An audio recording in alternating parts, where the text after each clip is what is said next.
नमस्कार साथियों, मैं सतीश पाटीदार आप सभी का स्वागत है अपने YouTube चैनल पाठशाला परिवार पर। पिछले वीडियो में अपन ने चर्चा करी शब्द विचार में अपन ने पढ़ा उत्पत्ति के आधार पर शब्दों के भेद। वो 5 प्रकार थे, वो पिछले वीडियो में बता चुका हूं। अब अपन पढ़ते हैं प्रयोग या विकार के आधार पर शब्दों के भेद। प्रयोग या विकार के आधार पर शब्दों के 2 भेद होते हैं, एक विकारी और एक अविकारी।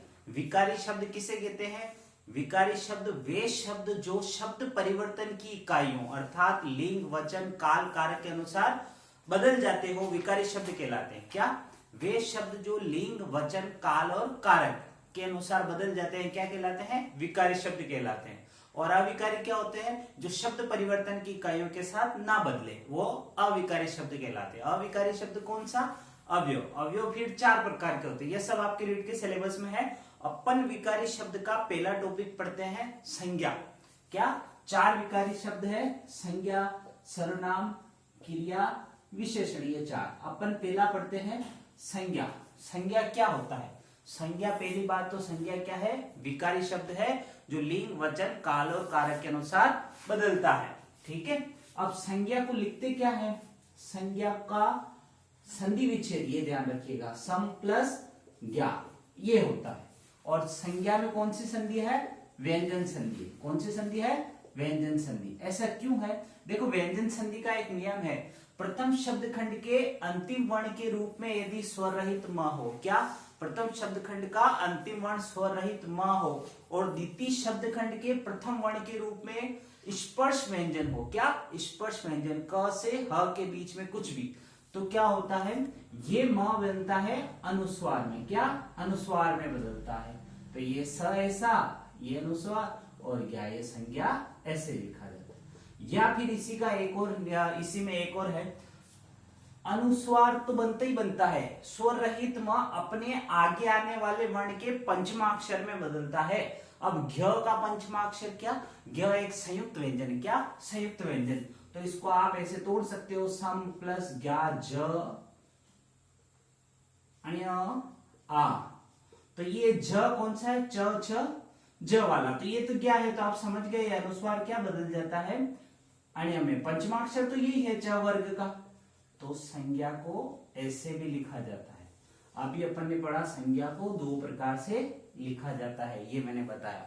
संज्ञा में व्यंजन संधि है, संज्ञा को ऐसे लिखा जा सकता है, संज्ञा को ऐसे लिखा जाता है। ये संधि के प्रकार से, संधि टॉपिक अपन पढ़ेंगे तो आपके और एक्सप्लेन हो जाएगा। ठीक है, चलो आगे बात करते हैं। संज्ञा का अर्थ क्या होता है? संज्ञा का अर्थ होता है नाम। क्या होती है संज्ञा?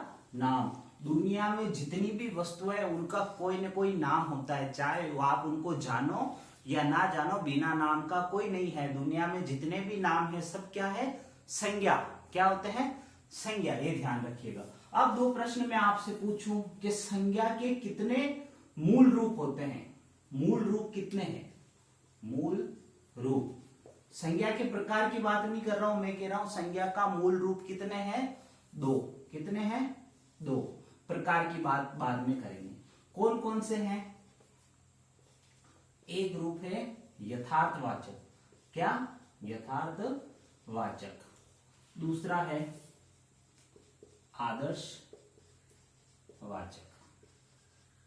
इसी को कहते हैं दृश्यवाचक, इसको कहते हैं अदृश्यवाचक। क्या कहते हैं?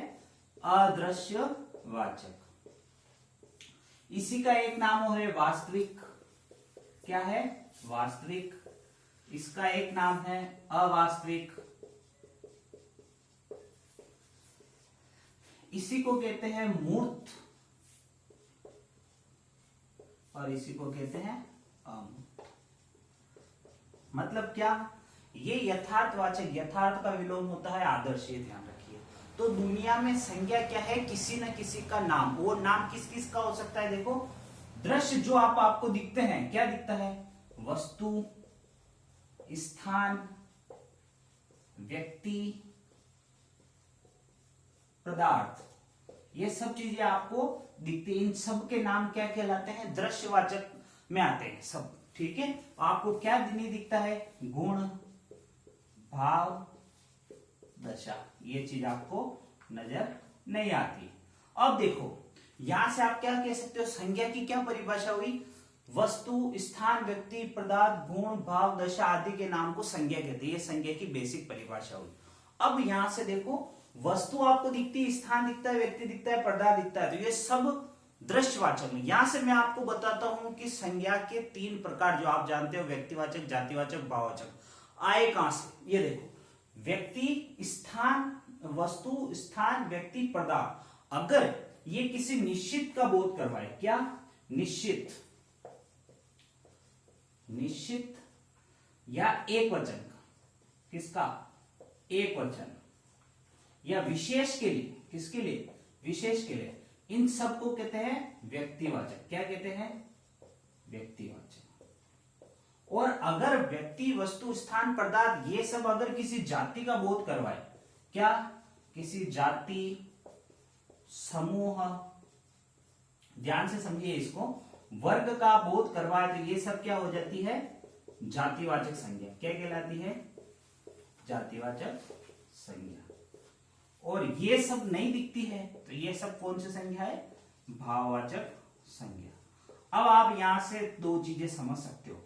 मैंने बताया संज्ञा मूल रूप से 2 प्रकार की, यथार्थवाचक, आदर्शवाचक। एक तो दिखती, एक नहीं दिखती। दुनिया के सब नाम या तो दिखते हैं या फिर नहीं दिखते हैं। दिखने वाली वस्तुएं ये अगर ये किसी विशेष या एक वचन के लिए प्रयोग होती हो तो वो हमेशा व्यक्तिवाचक, और अगर वो सब किसी जाति, समूह या वर्ग के लिए प्रयोग होती हो तो जातिवाचक, व्यक्तिवाचक, जातिवाचक। और अगर वो नहीं दिखती है, किसी गुण, भाव, दशा का बोध करवाती है तो वो भाववाचक संज्ञा। ये संज्ञा के 3 प्रकार है। किस आधार पर, व्युत्पत्ति के आधार पर संज्ञा 3 प्रकार की होती है। कितनी, व्युत्पत्ति के आधार पर संज्ञा 3 प्रकार की, व्यक्तिवाचक, जातिवाचक, भाववाचक। यहां से एक प्रश्न और आता है आपके, अर्थ के आधार पर संज्ञा कितने प्रकार की, अर्थ के आधार पर संज्ञा के 5 प्रकार होते हैं। कौन कौन से, 3 तो यही है। ये जातिवाचक संज्ञा 2 प्रकार से और बढ़ जाती है। एक तो होता है द्रव्यवाचक संज्ञा, कौन सी, द्रव्यवाचक।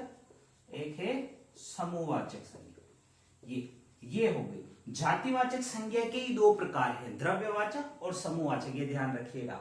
द्रव्यवाचक में क्या, सोना, चांदी, दूध, पेट्रोल, जो भी कोयला, खनिज, सब क्या आती है, द्रव्यवाचक संज्ञा में आती है। समूहवाचक में क्या, समूहवाचक में पुलिस, सेना, झुंड, ये सभी क्या कहलाते हैं, एक समूह का बोध करवाते हैं। परिवार, कुंज, इस प्रकार से सब समूहवाचक संज्ञा कहलाती है। ठीक है। बाजार, बाजार एक समूहवाचक संज्ञा। इस प्रकार अब एक प्रश्न आता है आपका, क्या द्रव्यवाचक संज्ञा एक वचन होती कि बहुवचन। द्रव्यवाचक संज्ञा हेतु जातिवाचक। अब जातिवाचक में तो बहुत सारे समूह है, परंतु द्रव्यवाचक हमेशा एक वचन, समूहवाचक हमेशा एक वचन। ये बात गौर से ध्यान रखिएगा। ठीक है। द्रव्यवाचक संज्ञा हमेशा क्या होती है, एक वचन, और समूहवाचक क्या होती है, एक वचन। ये बात ध्यान रखिएगा। इनके एग्जाम्पल तो आप बहुत सारी किताबें पढ़ोगे, मिल जाएगा आपको। ये मैंने आपको संज्ञा के बारे में बताया। अपन ने क्या पढ़ा, संज्ञा का क्या मतलब है, संज्ञा विकारी शब्द, संज्ञा का अर्थ नाम, दुनिया भर के सभी नाम संज्ञा कहलाते हैं। संज्ञा 2 मूल रूप में होती है, यथार्थवाचक, आदर्शवाचक, दृश्यवाचक। दृश्यवाचक जो दिखती है वो सब व्यक्ति, वस्तु, स्थान, पदार्थ सब अगर किसी निश्चित के लिए प्रयोग हो, एक वचन हो तो व्यक्तिवाचक। अगर किसी एक से अधिक जाति, समूह या वर्ग के लिए प्रयोग हो तो जातिवाचक संज्ञा। नहीं दिखती हो तो भाववाचक संज्ञा। व्युत्पत्ति के आधार पर व्यक्ति, जाति, भाव। अर्थ के आधार पर संज्ञा 5 प्रकार की। जातिवाचक को 2 भागों में तोड़ दो, द्रव्यवाचक, समूहवाचक, दोनों हमेशा एक वचन। ठीक है। आगे बात करते हैं संज्ञा के बारे में, आपको क्या और पढ़ना है। ठीक है। इसका आप स्क्रीनशॉट लो। परिभाषाएं आपके एग्जाम में कतई नहीं आती है, परिभाषा से आपका प्रश्न सोल्व नहीं होने वाला है। बस केवल इसको समझिए है क्या चीज। ठीक है। आगे चलते हैं। अब आपके प्रश्न एग्जाम में क्या आता है, प्रश्न एग्जाम में यही आएगा, बताओ कोई आपके जो रीड में आते हैं, एक ग्राफ आएगा, पूरा पैराग्राफ आएगा, उसमें से कोई शब्द देगा, बताएगा इसमें कौन सी संज्ञा है।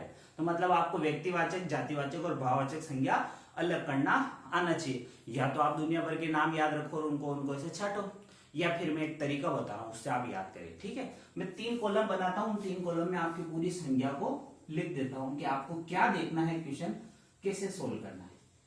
ये किस लिए टेबल है, ये टेबल है आपकी संज्ञा पता करने के लिए। हाँ भैया कौन सी संज्ञा है वो।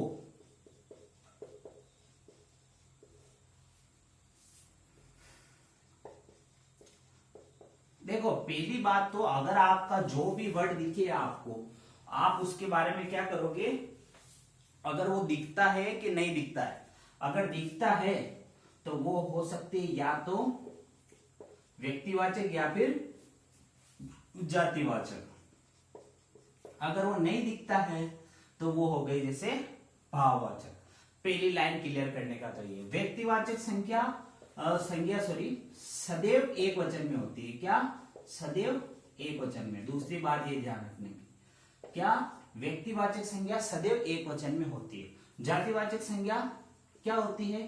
बहुवचन, बहुवचन या एक वचन जिसका बहुवचन बनाया जा सके, जिसका बहुवचन बनाया जा सके। ये बात ध्यान रखिएगा। पहले आपको उसको देखना है, उसको जैसे बाजार लिखा है ना, बाजार का बाजारों बनता है, कवि का कवियों बनता है, तो आप समझ जाओगे अच्छा ये जातिवाचक संज्ञा है। जैसे राम लिखा, राम का रामो नहीं बनता है, रामायण का रामायणों नहीं बनता है, महाभारत का महाभारतों नहीं बनता है, हिमालय का हिमालयों नहीं बनता है, अरावली का अरावलियों नहीं बनता। ये सब क्या है? व्यक्तिवाचक। जिसका बनता है वो जातिवाचक। या फिर ऑलरेडी बहुवचन में हो, जैसे लड़का, तो लड़का का लड़कों बनता है, तो ये आपका क्या होगा? जातिवाचक संज्ञा। इस प्रकार से आपको इससे पता कर लोगे। वो पहले तो ये दिमाग में बिठाना, ये दिखता है कि नहीं दिखता। दिखने का मतलब वो वर्ड पढ़ते ही अगर आपके दिमाग में कुछ छवि आती है तो इसका मतलब वो व्यक्ति या जातिवाचक है। अगर नहीं आती है तो भाववाचक। कैसे? जैसे दया, लोभ, प्रेम, इंसानियत, इस प्रकार के कुछ शब्द होते हैं, वो क्या? भाववाचक संज्ञा। ठीक है, चलो आगे बात करते हैं। ये हमेशा किसके लिए प्रयोग होती है? विशेष के लिए। किसके लिए? विशेष के लिए। विशेष के लिए प्रयोग। और ये किसके लिए प्रयोग होती है? सामान्य के लिए प्रयोग। सामान्य मतलब किसी भी ग्रुप, वर्ग, जाति के लिए। सबसे इंपॉर्टेंट बात भाववाचक संज्ञा के बारे में, केवल ये बात याद रख लो, आपके संज्ञा भाववाचक क्लियर। क्या याद रखनी है?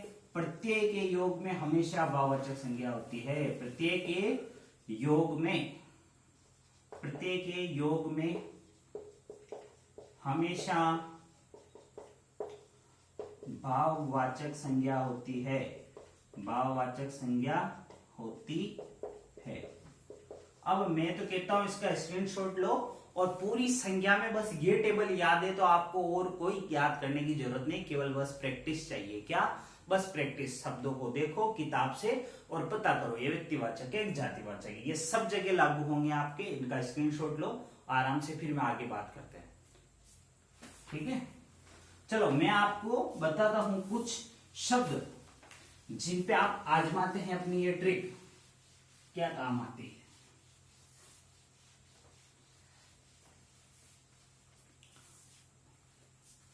जैसे एक वर्ड लिखता हूं मैं, जैसे सौंदर्य, दूसरा बालक। अपन को क्या पता करना है इसमें? अपन को पता करना है कि इसमें कौन सी संज्ञा है, जातिवाचक के भाववाचक।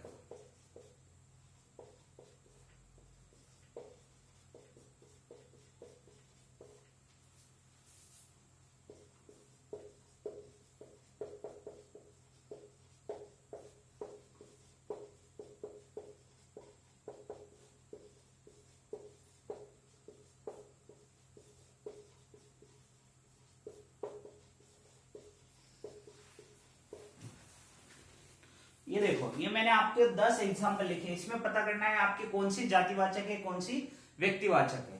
तो ये देखो, सौंदर्य दिखा, सौंदर्य बनता है आपके सुंदर प्लस यह प्रत्यय के योग से। जब प्रत्यय पढ़ेंगे जो तो अगर प्रत्यय आ गया तो प्रत्यय में कौन सी संज्ञा है आपकी? भाववाचक। तो ये संज्ञा किसका एग्जाम्पल है? भाववाचक का। बालक, बालक के पीछे लगाया अपने, बालक देखते ही छवि आती है बालक की, बालक के पीछे लगाओ बालको, हाँ भैया सही है, बनता है। तो ये कौन सी संज्ञा है? जातिवाचक। प्रीति, प्रीति तो नहीं दिखती भैया, अरे किसी लड़की का नाम वो बात अलग है, बाकी प्रीति क्या होती है? किसी से लगाव वगैरह ऐसा कुछ। तो ये क्या होती है? भाव, भाववाचक।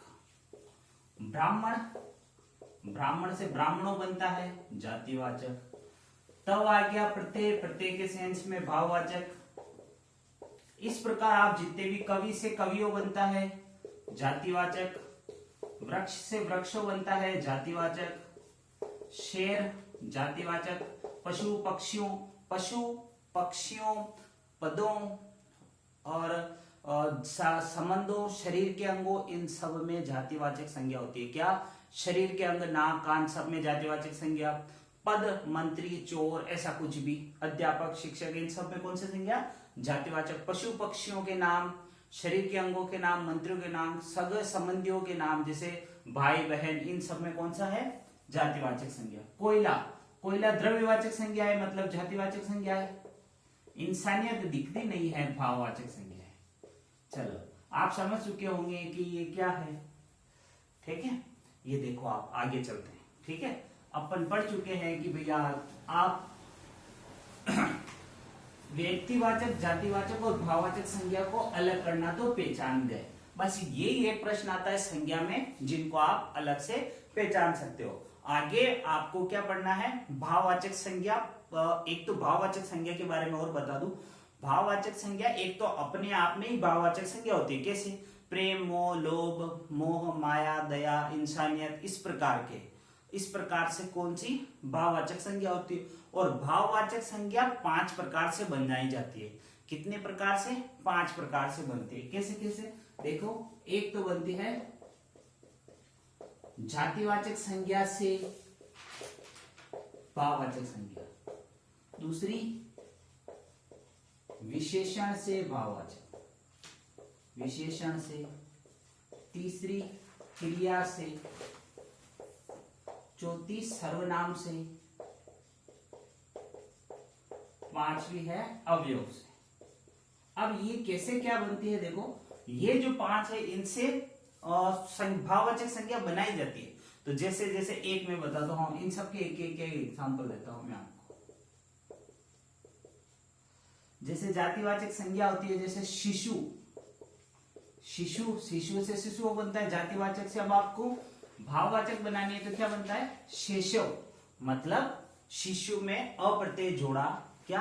अप्रत्यय जोड़ने से शेषव बनता है ना, ये ध्यान रखिएगा। और बता दो मैं आपको, शिशु में पीछे उ है, इधर अ जोड़ोगे। अप्रत्यय का रूल होता है मूल शब्द के पहले वर्ण में छुपे स्वर को दीर्घ करता है और उ को औ करता है, तो ये औ बन जाता है, तो ये बनता है शेषव, इस प्रकार से, ठीक है। ये ध्यान रखिएगा। चलो, विशेषण में कुछ भी, जैसे एक विशेषण आता है भारतीय, भारतीय में ता लगा दो, भारतीयता। अब ये भाववाचक संज्ञा हो गई। विशेषण से, क्रिया से, पढ़ना से बनता है पढ़ाकू, इस प्रकार। सर्वनाम में मम से बनता है ममता, आप से बनता है आपा, इस प्रकार। निकट से बनता है अवयव से, निकट से निकटता। अवयव क्या होते हैं? ये अविकारी शब्दों के होते हैं। ये अब मैं एक एक क्यों लिख रहा हूं, क्योंकि बहुत सारे एग्जाम्पल है, आप बुक से कहीं देख लीजिएगा। इस प्रकार आपके संज्ञा का टॉपिक खत्म होता है। ज्यादा कुछ था नहीं संज्ञा में, इतना बड़ा टॉपिक नहीं है। आसानी से रीड के हिसाब से देखो तो बहुत ही छोटा सा टॉपिक है। शायद प्रश्न आए तो आए, नहीं भी आए, वरना यही आएगा। इसमें कुछ बड़ा है नहीं, अपन 6ठी क्लास से पढ़ते आ रहे। संज्ञा, व्यक्तिवाचक, जातिवाचक, भाववाचक क्या है ये बता दिया मैंने, ठीक है। धन्यवाद, थैंक्स फॉर वॉचिंग।